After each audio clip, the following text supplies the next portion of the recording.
Hey everyone, it is Tanya. Welcome back to the channel, or welcome if you are new here. Today I am back with another apartment renovation. I am renovating 2B Jasmine Suites in the Spice District of Myshuno, and this is going to be another color scheme apartment. I did a series for a while where I was doing color drenched apartments where I was primarily using one color, and since then, since I've done most of the colors at this point, I've been playing around with some various color schemes. One of which I did recently was primary colors of red, blue, and yellow, and on that video I had a ton of suggestions for some other color schemes to tackle, including RGB and CMYK. And as you can tell from the title of this video, we are tackling CMYK today, which I'm going to explain a little bit if you're not familiar with it. Basically, CMYK is a color model or a process color of 4 colors. It's the inks that you might recognize from printers. So when you're working with design on a computer, the colors that are portrayed in a digital medium are RGB or red, green, blue. But when you're working with print, you're working with CMYK or cyan, magenta, yellow, and black. And that's a very vibrant color scheme. If you are not going to combine those colors together, you're just going to use them individually and decorating a space that way. So this is a very bright, colorful apartment, and I cannot wait to share it with you. And if you do enjoy this one and you'd like to download it for yourself, it is available right now on the Sims 4 gallery. You can find it under my EA ID, which is Gryphi, Gryphi. You can also find it under the hashtag Gryphi, and that information will also be in the description down below as well. So I really loved the idea of this apartment for a couple of reasons. I went to school for graphic design and worked for years in the field and really love playing with color. You might have noticed that in my builds. I love trying to come up with different color schemes and combine things in different ways. And so trying to make this look nice without feeling too much, even though I really did embrace the colors. Like magenta is so incredibly vibrant, and most of the pinks that I'm using in this apartment are magenta. There's a couple that are a little bit softer, but I primarily wanted to go for those really vibrant colors that you see if you were to actually Google what CMYK is, those shades. That's what I was primarily trying to go for. And it was just like a really fun challenge and something I probably wouldn't have paired together if I hadn't gotten the suggestion to do this.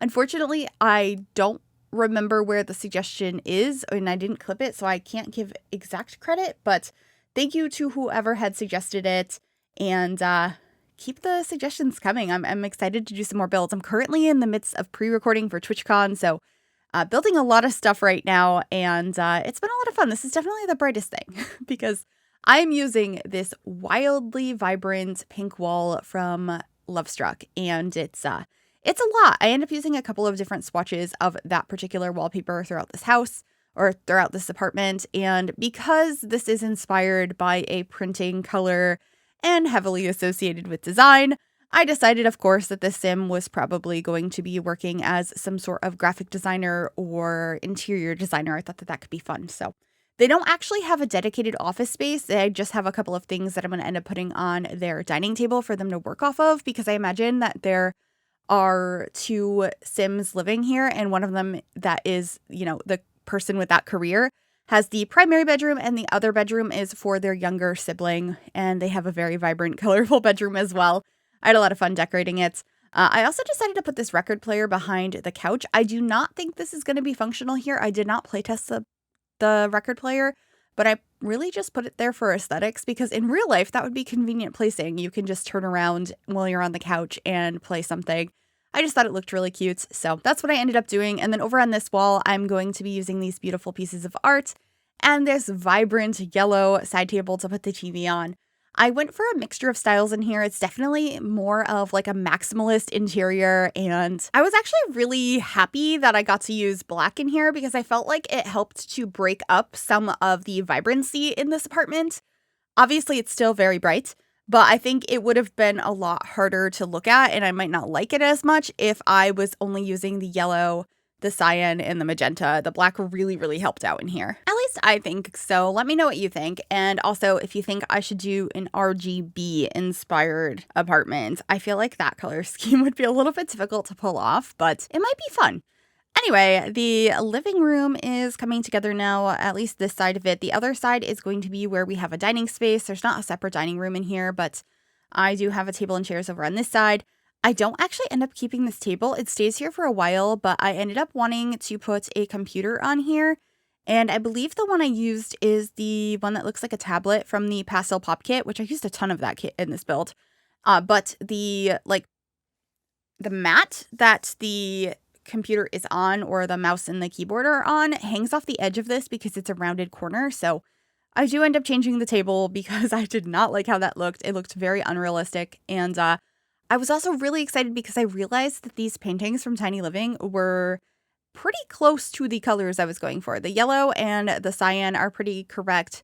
The magenta, that's more of a purple on that painting, but I thought it worked very nicely. I also ended up trying so many different rugs over here before I decided on one from Vintage Glamour and this beautiful magenta swatch. And I got to use a painting above the table with those like feathers or leaves on it. I never used that painting either, but I felt like the colors were really nice in this space. And then just figuring out that I want to change the color of the chairs because I felt like there needed to be some more black in that area. It was feeling too colorful. I mean, the whole apartment's very colorful, but what I had mentioned before, having it being broken up a little bit by some black swatches. And speaking of which, I changed my mind in this kitchen so many different times. I really struggled with figuring out what colors I wanted to have in here, what cabinets, what counters, what tile. I really wanted to use this tile at first because it has all three colors in it. It's a little bit more pastel. It's kind of like cotton candy vibes, but I didn't end up keeping it in the kitchen, but I do use it in the bathroom. And I tried a few different cabinet swatches in here. As you can see, I have these ones now from Island Living with a cyan top. I don't keep those, but I tried them and I was getting frustrated. So we're back in the living room and swapping out the table now so that we don't have the curved corners and I can use the tablet PC that I wanted to use here and have like a nice little workspace for this designer. So there's plenty of space for your Sims to eat at this table, but I also have a tablet to do some work on. There's some like color swatches and this little kitty planter, which I changed the swatch of. And now we're back in the kitchen to try again because I just couldn't make up my mind. I try the blue tile, I try the pink tile. We go back and forth a few times. I figure it out in the end, but it does take a little while. And I ended up actually using these countertops and cabinets from the Cool Kitchen stuff pack. And I ended up also using these towels here from, I believe these are from the Fitness stuff pack, if I remember correctly. And I feel like this apartment has kind of similar vibes to the Lisa Frank apartment I did a couple of weeks ago. If you haven't seen that one yet, it was so much fun to decorate an apartment inspired by Lisa Frank's artwork from like the early 2000s, 90s, 80s. Lots of like cheetah print and leopard print, and it was just a lot of fun. I will link that down below if I remember. But I feel like even though this has a lot of those same vibrant colors, it's a little bit different. I don't know, maybe it's all of the black accents throughout, but it felt different enough, and it was such a fun challenge. So I'm so glad that I did this one. And it was just interesting having so much trouble with the kitchen because the kitchen's usually my favorite room to decorate in a house. But in this apartment, it wasn't. It was probably my least favorite room to decorate. I think the living room was my absolute favorite, and the bedrooms were really fun as well. But here I am just changing out the flowers on the counter, and then we're moving on into the bathroom, where I did use the wallpaper or the tile swatch that does remind me of like cotton candy or bubble gum or something like that. I think it's really pretty in here. And I paired it with this shower tub combo from Parenthood that has sort of like a mint and pink swatch. It was close enough. I really wish we could change swatches or like have a color wheel in The Sims 4, but that's not coming at this point. But I thought that this looked really nice in here and helped to bring in the fun colors in this space. And of course, the sink has a little bit of black on it, and I'm just getting some towels and other bathroom decorations in this space. And I believe just like a bath mat in front of the sink or in front of the bath. I don't know why I said in front of the sink. And that should be pretty much it for the bathroom. And we should be heading on into the hallway and the bedrooms. This hallway stumped me for a while. It's a really long, awkward hallway, and I didn't know what to do with it. I tried. It's still a little bit awkward because it's just so long. What do you do with this space? There's no windows. There's a bunch of doors on one side, and then the other side's a flat wall. So I just tried to bring in the colors from the rest of the apartment. I kept painting the walls and then changing them back to black, and it comes together. It takes a while, but it comes together. I really liked this painting from Lovestruck. It has the correct colors with the yellow and the blue. Sorry if you heard my dog barking. When he hears somebody in the hallway in our apartment building, he likes to bark if he was asleep because he gets scared because he was woken up by noise. Anyway, I really liked this mirror here, which is from the Myshuno stuff pack. It came in the perfect cyan color, and then of course getting temperature controls and a fire alarm. And then adding some more paintings on the walls over here. These ones are prints from the Book Nook kit, and I thought that they worked quite nicely with the pink and then the black and white on the other ones. But anyway, this is going to be the primary bedroom. It's very vibrant, and I tried like every bed in the game before I figured out which bed I was going to use. And then the bed I did use, I put down and then I changed the swatch of it like 10 times. So it's quite a process.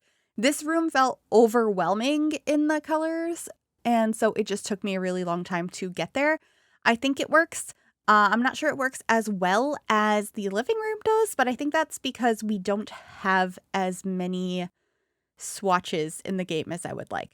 But here you can see I'm trying so many different beds. I had an idea of what I wanted this space to be, but it just took so long to figure it out. I did end up using a bed from City Living, this one right here, actually in this swatch, but I'm going to change the swatch so many different times.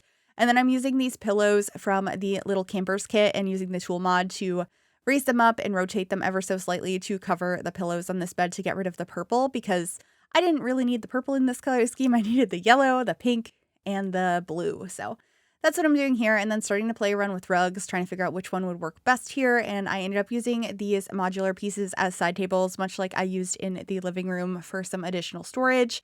It helps get some more of the colors in this space and add some like personal clutter as well. And as you can see, I'm using a lot of pastel pop. The little mirror I put down, the plants, the, oh my gosh, what is that called? The salt lamp? I believe that's what those are called. And then I got some like makeup and stuff over here. I really like the paintings I put up above the bed. Those were the perfect colors for this space. I'm trying to remember what pack that's from. I know it's an earlier pack, but I can't remember which one it is. But it worked quite well in here. And then just getting a couple more pieces of decor in the other cubes over on the other side of the bed. And then also adding these little paintings as well. Perfect colors. There was just like some items that were so like perfect and felt like they were made for this build. And then others that I couldn't find the correct swatch for. So it was a bit of a struggle. I did this over the course of a couple of days because I was getting frustrated with trying to make it look cohesive and not like I just threw color everywhere. I really wanted it to look nice. But like I said, I feel like the living room came together better than this room did. But it's a process. Trying different rugs, changing the swatches of the pillows and the bed, and we'll get there. It's just taking a while, but I kept in most of the process so you can see how it came to be. I ended up using this ottoman at the end of the bed, and I grabbed a couple of these little stools. They're meditation stools from the Spa Day stuff pack, or the Spa Day game pack. And I just rotated them and raised them up using tool to look like little pillows up here. And I changed the swatch of them many times. That's no surprise at this point, though. And yeah, we're just swapping out some more swatches on the pillows, trying to figure out what felt incorrect in this space. I know it's just vibrant and that's part of what looks wrong, but we'll get there. I also added a book on the bed that helps break up the colors and add that black accent into the space, and then it makes it look like somebody was actively like writing in a journal or something. I like to do that every once in a while. I don't do it too often. I also tried using a carpet in this room instead of the flooring. I did not like it, but I kept it for a couple of moments here. And then I added a chair in this corner. This is not the chair we end up keeping. I end up using a blue one, I'm pretty sure. And then we're trying more rugs. We come back to this one. The bed's now black. It's going to go back to the yellow and pink, but we're just playing around and trying to figure out what this room needs. Also, this mirror goes through a few different colors. I'm pretty sure I end on it being black. And then can we talk about this dresser? That dresser from City Living is absolutely perfect for this apartment. So perfect. Black and magenta with like little drawings on it. I loved it. I believe this is the color scheme I end up going with for most of this room now. I believe I kept the rug like that and the bed. We're going to decorate this dresser, and then I should be swapping out the chair in the corner to make it a blue chair instead. It ends up being the one from the bowling stuff pack, I'm fairly certain, and I'm just adding some more clutter up here. I really like the mirror from the Everyday Clutter kit here with all of the like nail polish and hair clips. I think it's really cute. And of course, just getting some flowers up there as well. I thought about using this chair from City Living. I think it would have worked, but I didn't end up keeping that one in the end. I grabbed this one, which I think is really nice. It's very vibrant and very cyan. So with that, that room is done, and we're moving on into the younger siblings room. I was kind of imagining this sim was still like a teenager though, not like a young child. So I kept that in mind while decorating, or maybe they're more like a tween. I'm not sure. I just didn't think they were a small child, but I still kept the color scheme from the rest of the apartment because I felt like it worked really nicely for a kid. This is kind of without so much wall color what I had as a kid. I've talked about my kid bedroom a few times on the channel because it was overwhelmingly like leopard print, but also like neon pink and blue. Except I didn't have painted walls. I just had that. I don't know if they have it anymore. When I was a kid, it was really popular to have those like small strips of wallpaper across the top of your bedroom where it was like maybe less than a foot deep. And it was just like a trim on the top of your walls. And mine was leopard print. So it was like that. And then the walls were white, but all of my decor was leopard print and like neon pink and blue. So I kind of relate to this bedroom. Anyway, I thought the sim could be into music, so they have a guitar in here. I have some messy clutter on the floor, a big mirror. I also end up adding a small desk and this clothing rack from high school years. I really love the pink color, how it matches the wall perfectly. And then just placing this small desk from Tiny Living in the corner. And that's pretty much it for this build. I really hope you enjoyed it. If you did, make sure you give this video a big thumbs up. You can subscribe to the channel if you'd like to see more and click that bell to be notified when I upload. Thank you so very much for watching. Please enjoy the screenshots and I will see you all in the next one. Bye everyone.